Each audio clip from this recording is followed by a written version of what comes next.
initially, I've changed this presentation 3 times. So this one, I'm going to focus only on what you have here in Oro Moraine. It's wonderful to see you have 5 of the 7 mayor and council representatives today. Where I live in Aurelia, we have 4 wards, 2 councilors per ward, so we have 9 councilors. They just, last meeting this week, put in a thing against Bill 23 and Greenbelt protection. How important those wetlands are. Wetlands are so important. I'm a wetland guy, but I'm looking at the moraine today, and I'm going to show you why it's so important. So, we're going to start with the Oro Moraine and the history. I want to go through the history because it's a precious commodity that you have here in Oro Moraine. It formed, 22,000 years ago when the ice started to melt and came out of the meltwater 10 to 12,000 years ago. You won't get it back if you lose those aquifers. That's a major source of clean, cold, crystal clear water coming up from those aquifers, underground aquifers.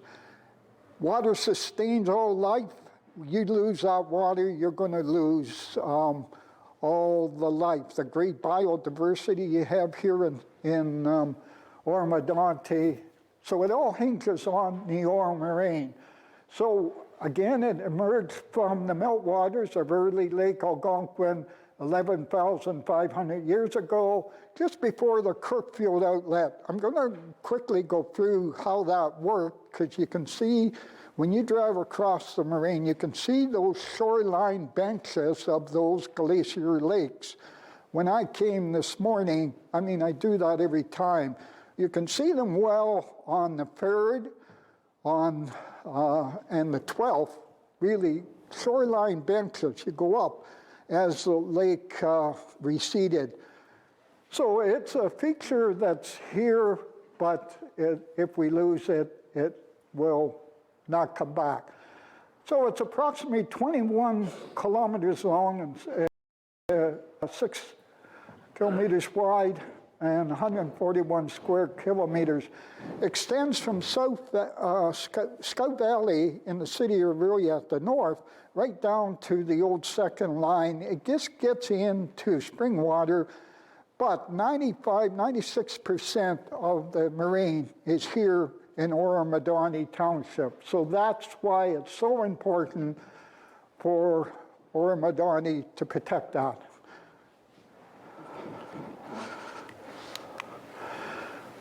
So the first slide shows,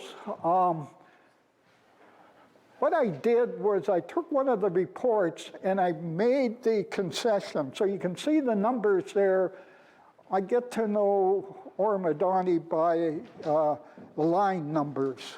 So I mentioned line 3, line 12. Those are the peaks. The whole moraine are a series of low waters. We'll talk, or low mountain ranges. We'll talk about how they were formed, but they go up to 396 meters at one point, 396.24 meters. That's the highest up on the 3rd, and then again on the 12th, so a little less than that. I've got a green line there showing the watersheds. Watersheds are so important. On the north, we have the line coming here. This is the Severn Sound watershed. So you have the Sturgeon River, the Coldwater River. We go over here, we have the North River coming out of Bass Lake, these are all coming from the moraine on the north side. We have Silver Creek up in this area. You might have heard the Inchfarm wetland. It's one that's getting filled in. It flows into Silver Creek. Silver Creek flows into the north, comes around through Severn, across Tay and out into the Severn Sound. So that's the one watershed. The other watershed is the Lake Simcoe Region Conservation Authority watershed. It involves the North Oro Creeks, the South Oro Creeks, and Hawkstone Creek. The South Oro Creeks aren't as tied into the moraine as Hawkstone, but we'll see a report on that after. And Selswell Creek here. Now we cross over to the last watershed, which is the Nottawa Valley Conservation Authority watershed. That's where you have Willow Creek in this area. You have Matheson Creek, and that's all in the watershed. So now we've got 3 different watersheds and 3 different conservation authority looking after those watersheds. Again, 23 is kind of jeopardizing some of that conservation authority overseeing why we should protect those wet areas and not build them floodplains. We found that out in Hurricane Hazel in 1954. We don't want to go back there.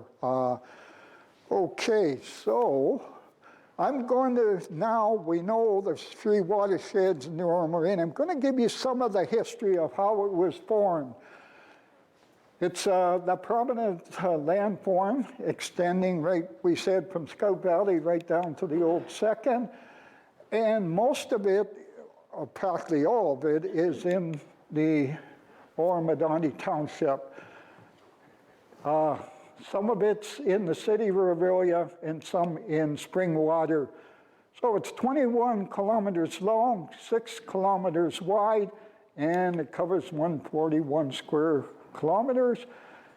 It's formed 12,000 years ago from early glacier Lake Algonquin. That's when huge volumes of silt, sands, and gravels were deposited in the area. As the glaciers retreated and it started to warm up and melt, it moved these things around and leaving a legacy of these rolling sand and gravel deposits as well as meltwater valleys on the edges of the moraine. We know about the Oak Ridges Moraine between Toronto and Barrie on the south side of Simcoe County. It's very important for the water, for Toronto, nice fresh water. The Oro Moraine, Chapman and Putnam, the physiology of southern Ontario, didn't even call it the Oro Moraine, they call it the sand hills of Oro. Your aggregate here is really sandy compared to the other one, so more susceptible to washing away. It's more sand and less gravel compound. Anyway, the Laurentine ice sheet, you can see it covered most of North America except for this area up here, which is interesting, but it got right down into this area. So I drew a line of, they call it the Wisconsin Glacier in the south, in the States, because it went right down to Wisconsin. I took a map and drew that. It's really interesting, the trees that grow, I can pretty well tell species of trees from that line there. It's starting to warm now. We're getting more of those southern trees up here in Simcoe County. Again, the Oro Moraine formation and how it's Lake Simcoe. The whole Great Lake Basin was formed by that, but you know, Lake Simcoe, Lake Kootenai were formed by the meltwaters moving from the Wisconsin Glacier 14,000 years ago. As the ice started to melt 22,000 years, by 14,000, the first landform emerged from the meltwaters. This is called Ontario Island, and it emerged the Dundalk, the highlands of Dundalk down in that area. I grew up in Bowles Hill and Beaver Valley in Grey County, just north of that. And that's, you can see that well on the landform. If you're ever down in that area, that's the first land out of the glacier. Now, 12,500 years ago before present, we are seeing more land coming out. So the Oro Moraine here is still under the under the waters of Lake Lundy. Toronto here, we're still under ice in South Lake Peel in this area. And the Oak Ridges Moraine was just starting to form. So you can see the Oak Ridges Moraine coming out of here. We go up to 12,000 years ago. Oro Moraine still covered with the waters of early Lake Algonquin, but look how the Oak Ridges Moraine is now extending. Ontario Island now has grown down into southern Ontario. We're getting more and more land mass now. 11,500 years ago, the Narrows here are still under early Lake Algonquin. Toronto was still under Lake Iroquois. The Oak Ridges Moraine now is extending well to the east, and Oro Moraine just starts to emerge. So you are now coming out of those meltwaters 11,500 years ago. It's going to take another 1,000 years before it completely emerges, and that's when you get those shoreline benches. If you drive across, not so much along the Turtle, because Old Berry Road is the south edge of the Oro Moraine. Horseshoe Valley Road's the north edge of the moraine, more or less. And right down the center is Bass Lake Side Road. You drive down those roads, you don't see them as much as if you go across the lines, like go up the 3rd or the 12th. You can see it well on the 7th, the 9th, the 13th, if you don't get run over with gravel trucks coming from the aggregate areas. But you can see those benches well. Now, we're moving on, and now 11,500 years ago, this glacier Lake Algonquin had 3 outputs. The first outlet was the Chicago outlet that formed the Great Lakes and out into the ocean up the St. Lawrence River. Then it started to get clogged up with ice, and now we have the Kirkfield outlet. There are people from Kirkfield area today. We mentioned about the field naturalists out there. They scoured that land out the Kirkfield outlet, and you can see it coming out here and into the ocean. And where is Oro? Oro has just emerged by surrounding waters. So we're getting more of the islands here now, more islands coming out, 11,400 years. And then we're going to jump up to 10,800 years and look at where we're well out now. Everything is landmass now. And the Foss Mill outlet, so remember how I said there were 3 outlets, the Chicago, the Kirkfield outlet. Now we're in the Foss Mill outlet north of the Algonquin Park Highlands, and we're well out of the water. After that, the water's level dropped greatly during Lake Stanley. I'm not going to talk about that because we're out of the water now. We're not having much effect with Lake Stanley, but we do with Lake Nipissing. When the Great Lakes, we're still out of the water, but we're getting some features in this area here from Lake Nipissing. So, and then down to Lake Algoma 3,000 years ago. So that's how the Oro Moraines formed as the melded the last ice age. I mean, the world's gone through 4 to 5 ice ages. That's the most recent one. We're in a warming pattern now, and we keep getting warmer all the time. So Lake Algonquin had early Lake Algonquin, main Lake Algonquin, and Lake Algonquin.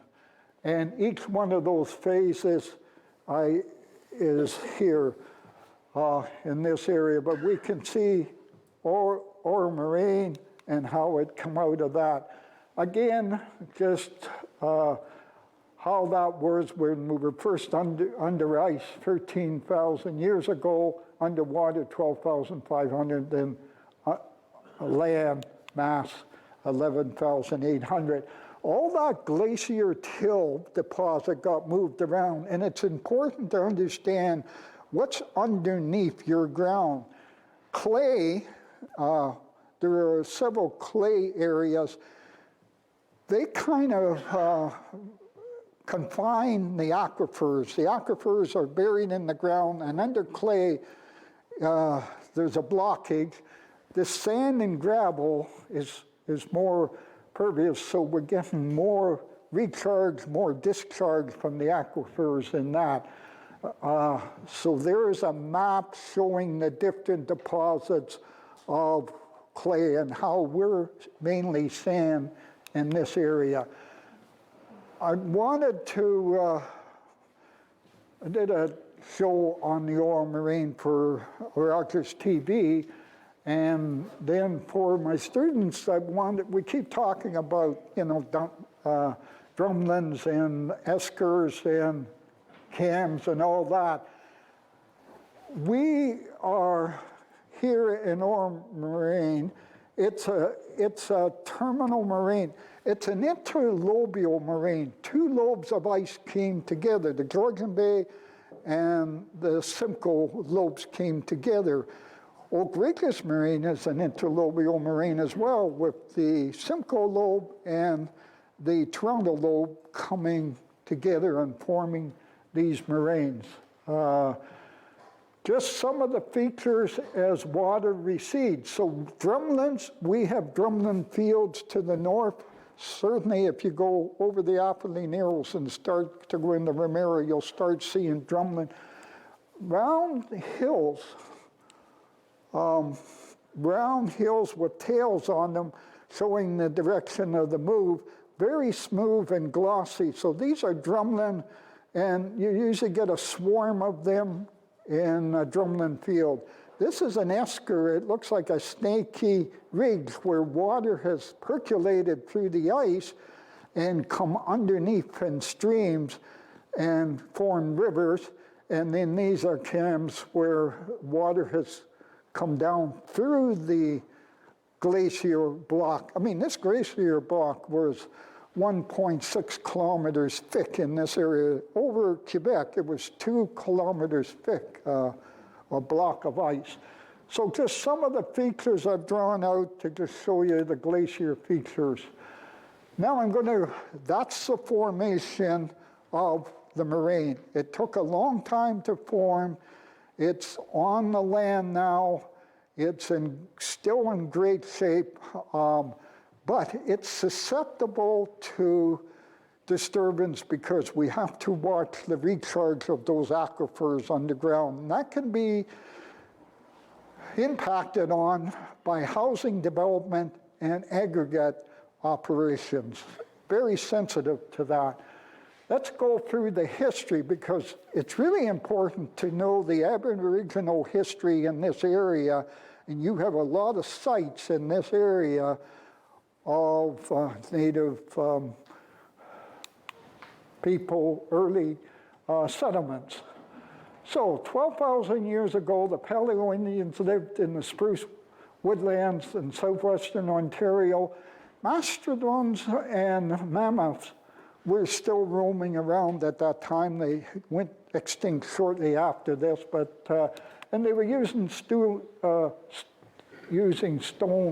tools made out of stone. 10,500 years ago, late Paleo Indian peoples lived in the boreal pine forests in southwestern Ontario. They hunted caribou, fox, and rabbits with spears. Then, for 10,400 years, native relics found on the islands of Midland Peninsula shoreline dated carbon dated back to 10,400 years. Remember how we saw the formation, how it came out of the water, the meltwaters of 11,000, now we're 10,400. The first people were now in this area established and hunting and surviving. Then 10,000 years ago, people living in deciduous forests in southwestern Ontario hunted, mainly hunters and gatherers. Deer and fish were important foods, and there were lots of them in this area. They used nets, weirs, bows and arrows, and copper implements now instead of just the stone. And that lasted up to 3,000 years ago with the Archaic period. And we're now into that early Archaic, and then the middle Archaic. And now we're getting more modern, 5,000 years ago. Now we know that we have people living in big numbers in Oro Moraine. We know the narrows at Aurelia, the fishing weirs are establishing now. I mean, the pyramids are just, in Egypt, are just 5,000 years ago were being built. And we have these fishing weirs. We have people in Oro Moraine. 4,500, the start of the late Archaic period, and now I mentioned the fishing weirs, and then the woodland era, and now we're going to see a split in the Princess Point and the Riviere de Basse people that were living in this early woodland period, and you'll see that more now. So it lasted 800 years, and it started with the Princess Port, these two type of First Nations that were living here. And we know today about the Haudenosaunee in the south. Those are the Iroquois. You know, they used to be the 5 Nation, now they're the 6 Nation. The Tuscaroras moved up from North Carolina.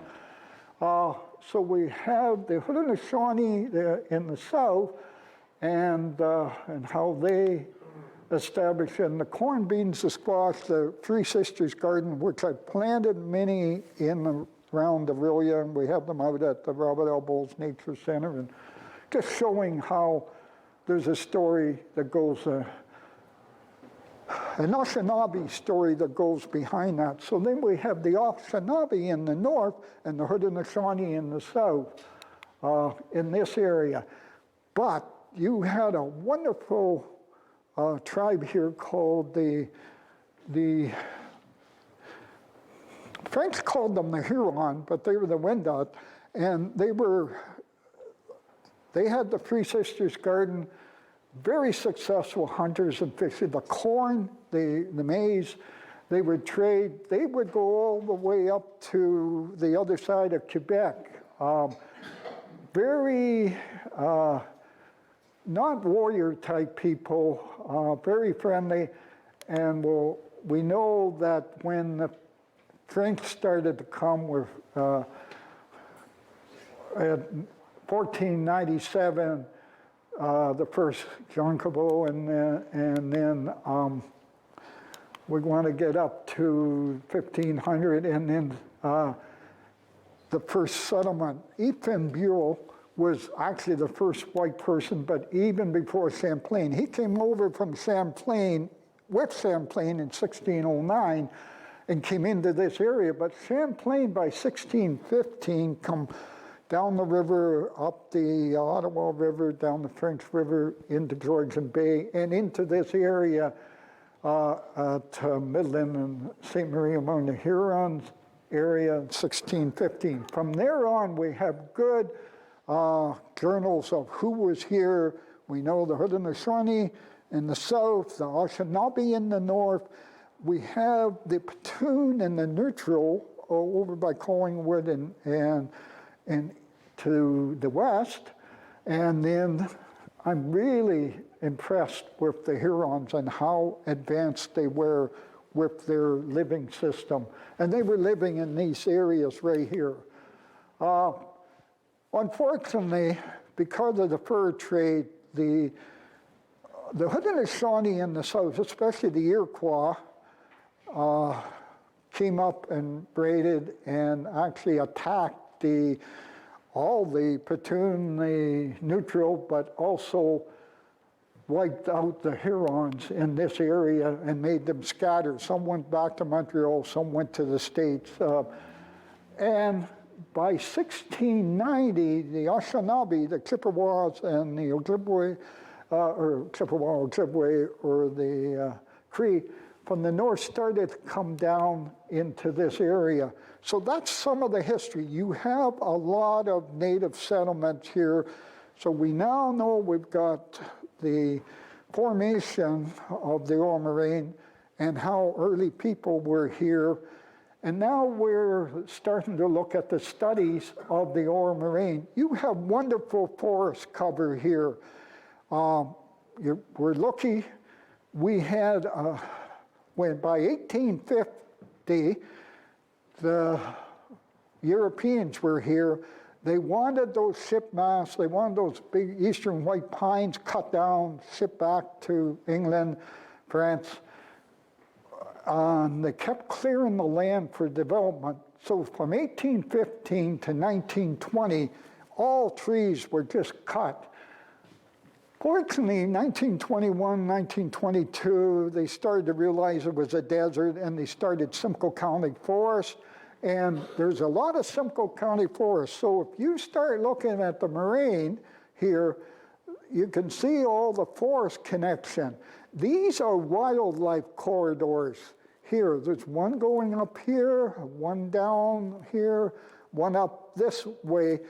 Good areas for movement of large mammals and birds and wildlife. And then we have one coming right down the center of the moraine. Right here is a crossing. The orange line shows you the boundary of the study area, the black line of the moraine. Right in the heart of, I call this the heart of the moraine. It's between the 6th and the 7th. There's a Simcoe County forest there. It has a lot of wildlife. It has a lot of tree cover. It would be terrible to lose that, those features in the moraine. So it was cleared and left barren from 1815 to 1920, then reforestation started. And now I mentioned the Simcoe County Forest. They now account for more than 30% of the forest areas on the Oro Moraine. Those Simcoe County forests, 30%. The rest are private woodlands owners, and it's so important to keep those. Today, the forests cover approximately half the moraine, 50%. Conifer plantation and hardwood maple forests dominate the moraine, really. And mixed conifer swamps present along the flanks of the moraine. Those are so important, those flanks of the moraine. Swamp forests cover the most important winter habitat for deer and many other species of wildlife. So now we have the picture of the Oro Moraine again in the dark. We have the free watersheds that I covered before. But now we have these blue areas around. That's the edge of the study area. So I'm going to keep concentrating on this white area. It's so important. It's what's surrounding the moraine, and that's the area you need to protect, because it's the aquifers under the moraine are bubbling up in springs and seeps. When we did the show up at East Colson Swamp, in Scout Valley, down in Copeland Forest, we took pictures of the water bubbling up from the seeps and the springs coming out, the clear water. So now we start looking at, instead of the watershed itself, the catchment areas. Here's the Coldwater Sturgeon River catchment area. Here's the West Colson, East Colson Swamp catchment area. And here's the Bass Lake catchment area. Langman's wetland up here by Bass Lake Swamp, so important. And so those are in that northern watershed. Watch this area here north of Craighurst. That's one of my main concerns, all these streams here coming from the Coldwater and Sturgeon. And then we go the other side, Matheson Creek catchment area, and all these wetlands, the Midhurst Swamp, the Willow Creek area, the Dalston wetland. These are important too. So these and these are really important. Then we have the Lake Simcoe watershed. I'm going to show you a report at the end on this area that really shows where the recharge is for the aquifer. So we have the Oil Creeks, that's Bluffs Creek, and several smaller creeks. Then we have Hawkstone Creek in this area. Then in Aurelia, we have the Mill Creek flowing down into the Aurelia filtration wetland area. These catchment areas are so important on the edge of the moraine. Why are they important? Well, some of the reports, and I've got all the reports here, and I'm going to quickly run through the reports that's done on the Oro Moraine.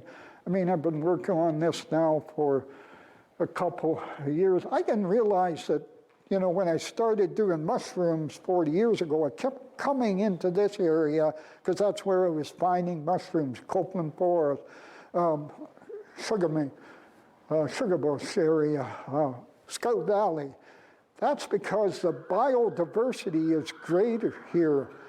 A lot of biodiversity. We have our Christmas bird count next weekend we're doing. We started that 40 years ago. I've been doing the Christmas bird count for 40 years. I do the City of Aurelia waterfront, right from Ramira right down to Woodland on the edge of Oro Moraine. So we've only got 2 teams in Aurelia. We have 3 teams in Severn. We have 5 teams in Oro Moraine. We go down in Oro Moraine in this whole area. Bass Lake Swamp is the center of our count area. We tried to pick it with the greatest biodiversity. Look at Oro Moraine has the 5 teams in this area. There's more birds and mammals down in this area. So how many are there? Well, I went through the records. I do a lot of OMB hearings, so I have to know my species at risk because that's what kind of protects it, especially things like Blanding's turtles and bats. Now, we're decimated the bat population since 2010. White nose syndrome wiped them out. So I made a list, and there are 32 possible species in Oro Moraine area of the Oro Moraine, on the Oro Moraine. These have all been confirmed on the Oro Moraine. Things like Louisiana waterthrush, we know it's nesting down in Copeland. That is a rare bird up north. So it's a threatened bird. The red-headed woodpecker is endangered. Barn swallows, bobolinks are threatened. Eastern meadowlark threatened. Eastern whippoorwill threatened. You are seeing fewer and fewer of these birds because the habitat's gone. They're disappearing. It's not there anymore. They can't survive. Eastern wood pewee, wood thrush, and golden-winged warbler. They've all been confirmed right on the moraine.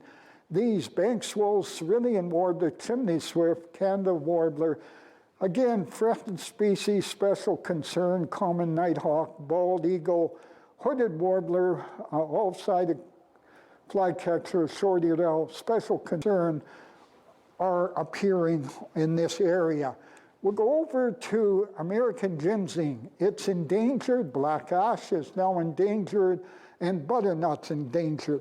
I've seen them all growing on the Oro Moraine. I don't tell anybody where I find American ginseng because I know exactly what's going to happen. The minute you put that out, it's going to be dug up. Spotted turtle, blanding, where we'll go to the reptiles, amphibians. Spotted turtle, blanding turtle, east musk turtle, snapping turtle, eastern hognose snake, and eastern ribbon snake all occur here on the moraine. Spotted turtle, I used to see them up in Muskoka when I started hydro in '68. By 80, by 90, I wasn't seeing hardly any. I can find spotted turtles, but they're few and far between. There's only 3 or 4 spots now. We get spotted turtle, the blanding turtles heading that way as well. And then we have the mammals. So all endangered bat species here, and they're all nesting in those big forest trees. And sadly, when they did the surveys here in Oro Moraine, they didn't cover it well for these bats. So you've got a lot of endangered bats. Before you cut a tree, you have to know, is there bat colonies in that area?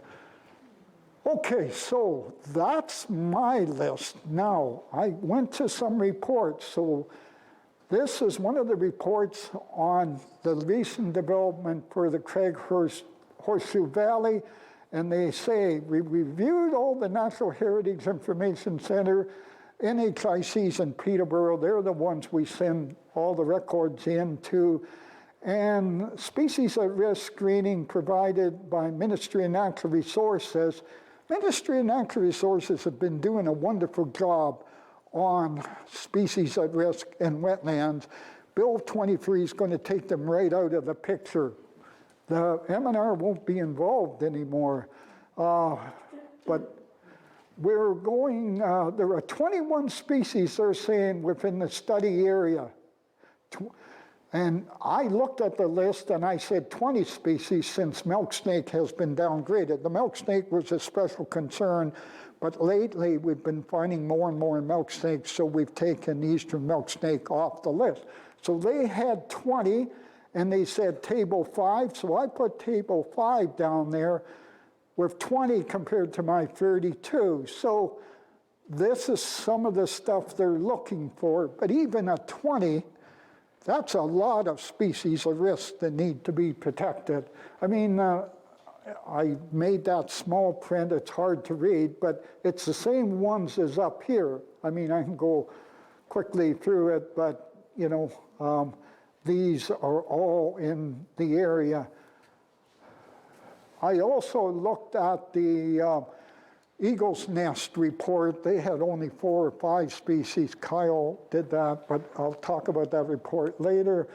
So this is what I want to drive home. Great biodiversity on the Oro Moraine. Let's drop down to here, and you can't read that, so I'm going to read it for you, those at the back, because it's small. 41 of the 49 previously registered archaeological sites within the area of investigation on that corridor area will require various degrees of further archaeological assessment.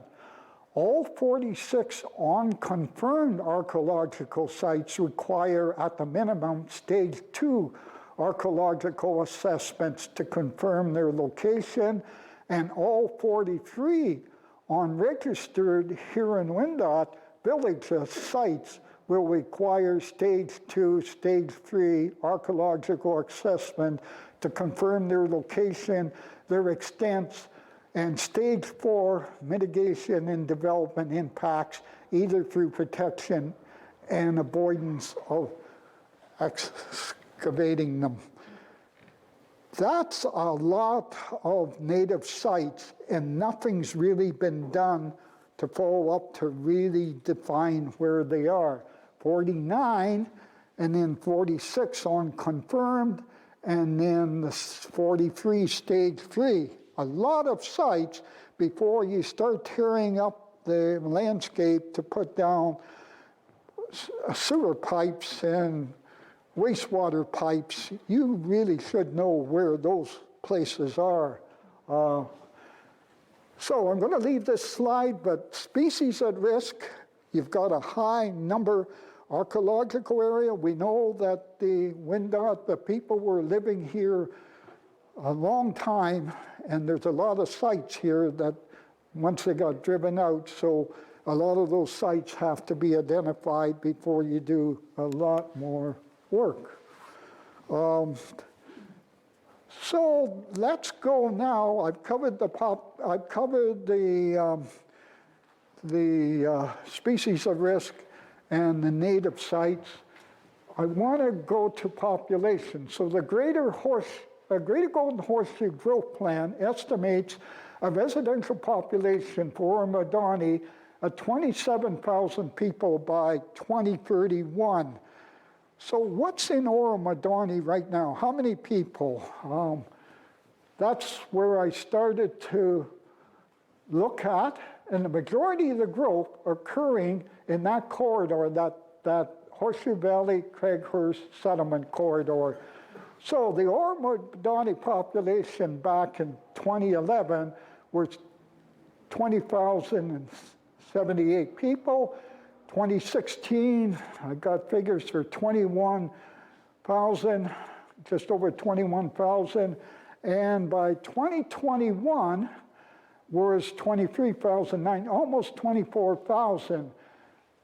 Then by 2022, this is where it gets funny, because I've got confirmation that it's now at 24,500.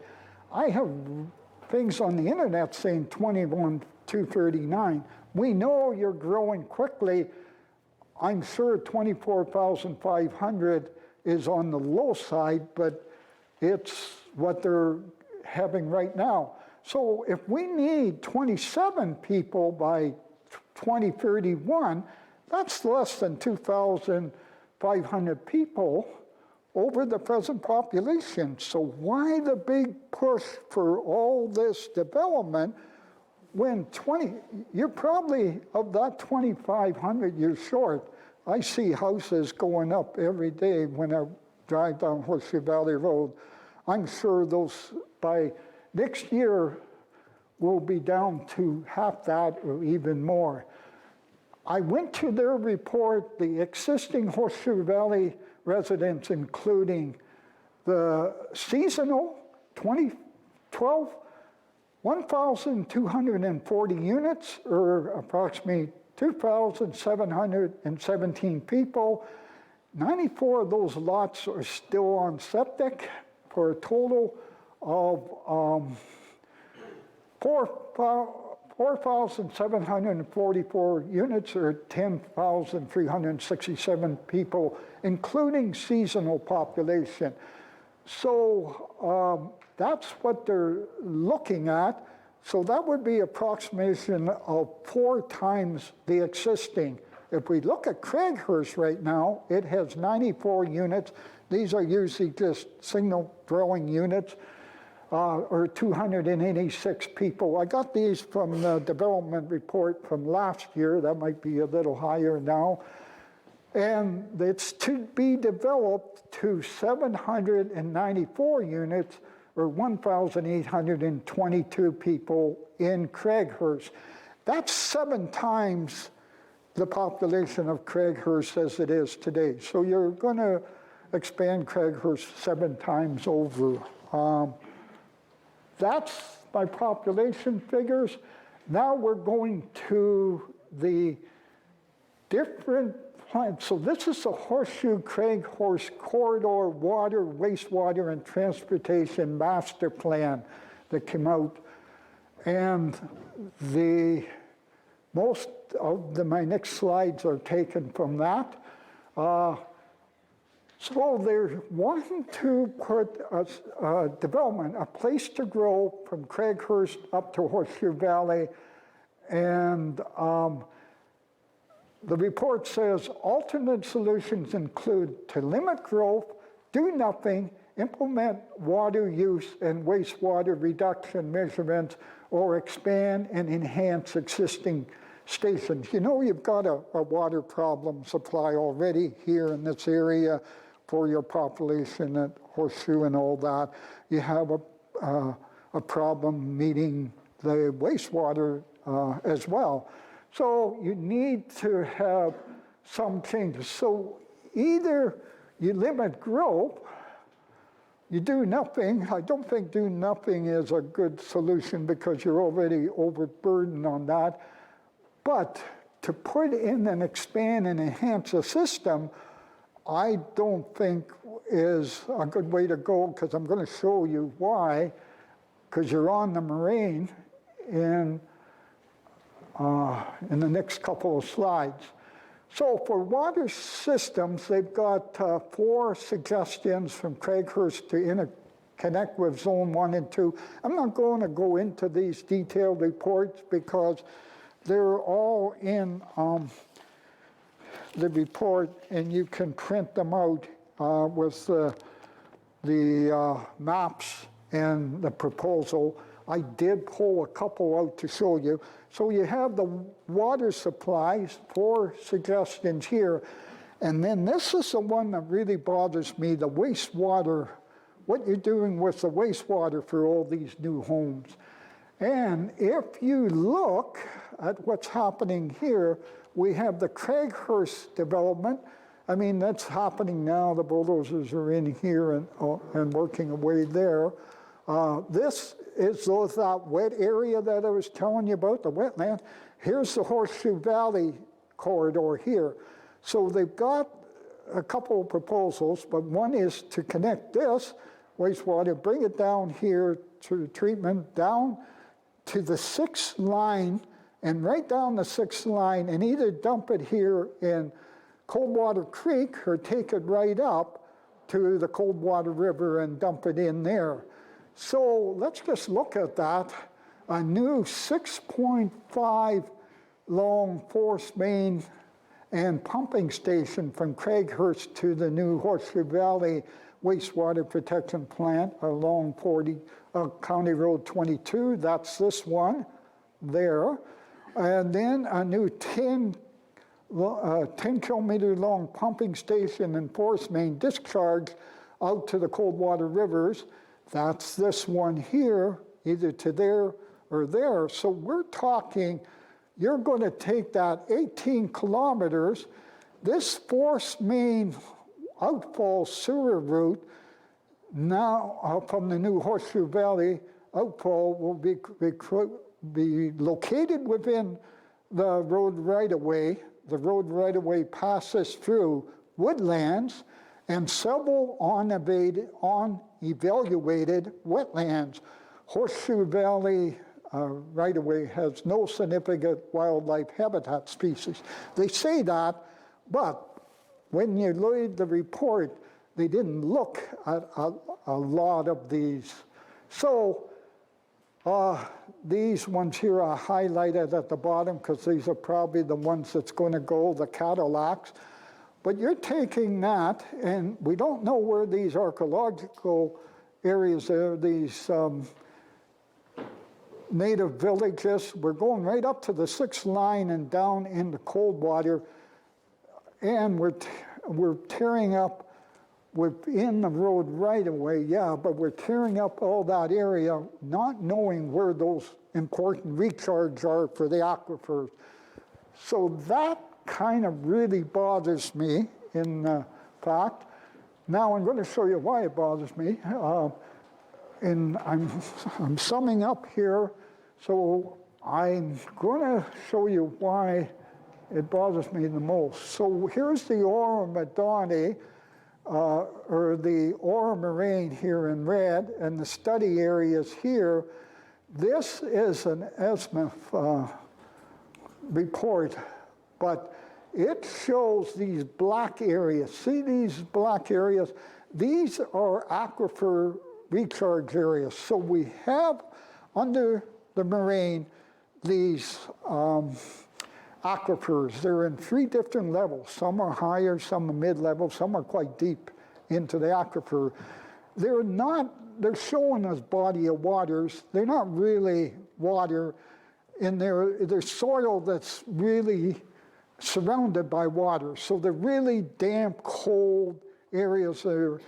And they're the ones that force the springs to the surface and force the seeps up out of the water.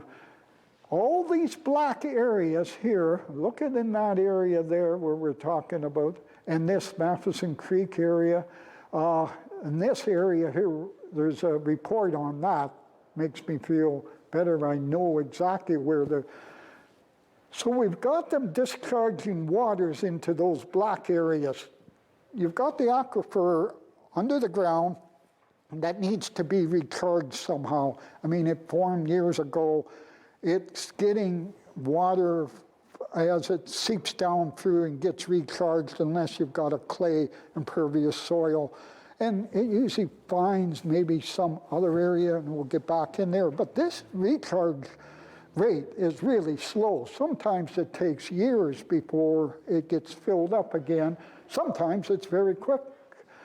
But these discharged wetlands, the rivers, streams, and seeps and springs are habitat for fish and clean drinking water, and the mature forest covers are for biodiversity and wildlife corridors. Strong development pressure from Toronto has caused a leapfrog across the protected greenbelt area of, we mentioned Oak Ridges Moraine, into Simcoe, Grey, Dufferin, Wellington, and Brant County. So what concerns me is aquifers in these moraines, like Oro, in Orangeville, in Paris Gulf, in Oro, in St. Hampton, in Gibraltar. These moraines have little protection for the headwater, streams, river, forests, seeps, springs, and wetlands. Development pressure is great in Oro, and it's all practically located in Oro Moraine Township. So that's my big concern. I'm going to we'll look at those discharge areas, because I'm coming back to how it's getting recharged. There's a blow-up of showing those discharged areas, those black areas that all the water's coming out of the moraine into those creeks. It has to be replenished. Here's the Skyline Horseshoe Valley Development Reports. It started way back in 2007, 11, 12. You can see it, and right up to this big one, 2019, December 2019, where I took most of my slides from. Here are the studies that's been done for some of these developments. I really was impressed with this one here, modeling of Oro Moraine multi-aquifer system. It was a thesis by Beckers back in 1998 for his degree in sciences in Waterloo. That was just, then he and Flynn stimulated groundwater flow. Now we jump up to this one here, this 2013 report that was done for Lake Simcoe Region Conservation Authority on their 3 subwatersheds, showing that recharge area.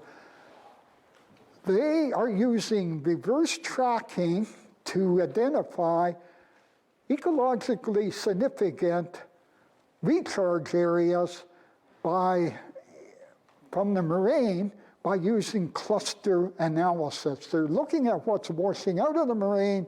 They're going back and finding where these recharge areas, where they're coming from. So that was really neat and important, I thought. So I took that report, put it on here, and here's the conclusion of the report. I'm not going to go through that. You can pull it up and read it yourself. But it's Mason Marsland was the main, but there's several people on how several professors and scientists went into that report on how you identify these recharge areas from the moraine. So then I found this report by Earthflex. This was significant, ecological significant groundwater recharge areas assessment For Oro North, Oro South, and Hawkstone Creek subwatershed, final report submitted to Lake Simcoe Region Conservation Authority. 2013, they did this one. And these were the study areas. You see here and down here, the black areas. They're not doing this corridor though, because that's not in their watershed. That's not a Wasaga Valley. Lake Simcoe commissioned this report, and it shows you, before I go to the next slide, get to know, there's the moraine, there's the edge of the moraine. See how dark it is, the Oro Moraine. Then the wetlands are these areas. See, these are the wetlands here. Now watch what I go here. Here's the report. So they delineated and brought out the ecological significant groundwater recharge areas contribute to the features. These are this mid area. So let's look at I wish they had made it a color thing, but here's the wetland, and here's these ecological significant groundwater recharge areas in the darker. See them here, here, and here? These are all recharge areas. This is where the aquifer is getting the water right up on the moraine. I wish I had it for down here on the other side of the moraine, because then you would know in Oro Moraine what's recharging it and stay away from those areas. You don't want to have housing development, and you don't want aggregate operations on recharge areas, because that's going to destroy the aquifers, the cold water, and without water, without life.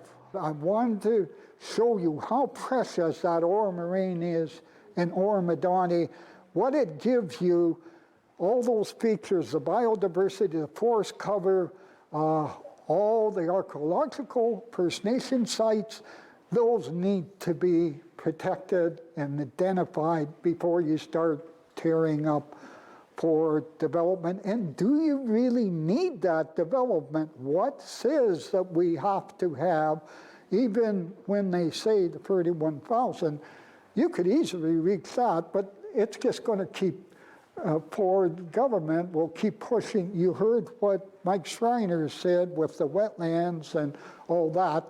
He's opening up all protection against that. He's taken the M&R away. He's given authority to the environmental consultants. When I go to an OMB hearing as an expert witness, or to an LPAT hearing more recently, I'm going to cover what is important, what features you need to cover. I don't have much to stand on now, because Ford is overriding that with Bill 23. He's taken the M&R people, my biologists, that know when I tell them something should be protected, they'll do that. He's taking even the Conservation Authority staff off that, and he's actually giving that power to identify wetlands to the consultants hired by the developer. It doesn't make sense, because if I'm paying a developer and I'm an environmental consultant, I'm going to say what that developer wants. I mean, I'm not, but I know some did. I saw that in Aurelia. I wouldn't do it because I wouldn't be able to sleep at night, but it just isn't good science, and it's not going to build houses. We need houses, but that's not going to build many houses. So don't want to get too much into Bill 23. We'll talk about that at another time. And greenbelt protection is so important. Simcoe County greenbelt needs to stay intact. But for now, that's my talk on Oro Moraine.